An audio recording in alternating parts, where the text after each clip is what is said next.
पशु निवड समितीला सूचना आहे, सर्व टिक करून घ्या. कुठले पशुपालक आलेत नाहीत याची माहिती घ्या. तर कोणी विसरून राहू नये, कारण सकाळपासून आपली नोंदणी करून पशुपालक इथे बसलेले आहेत.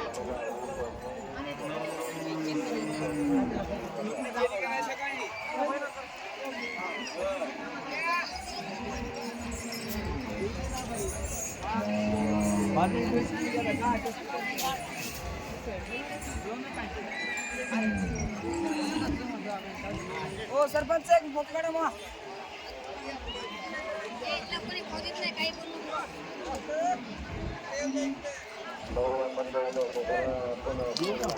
एक मिनिट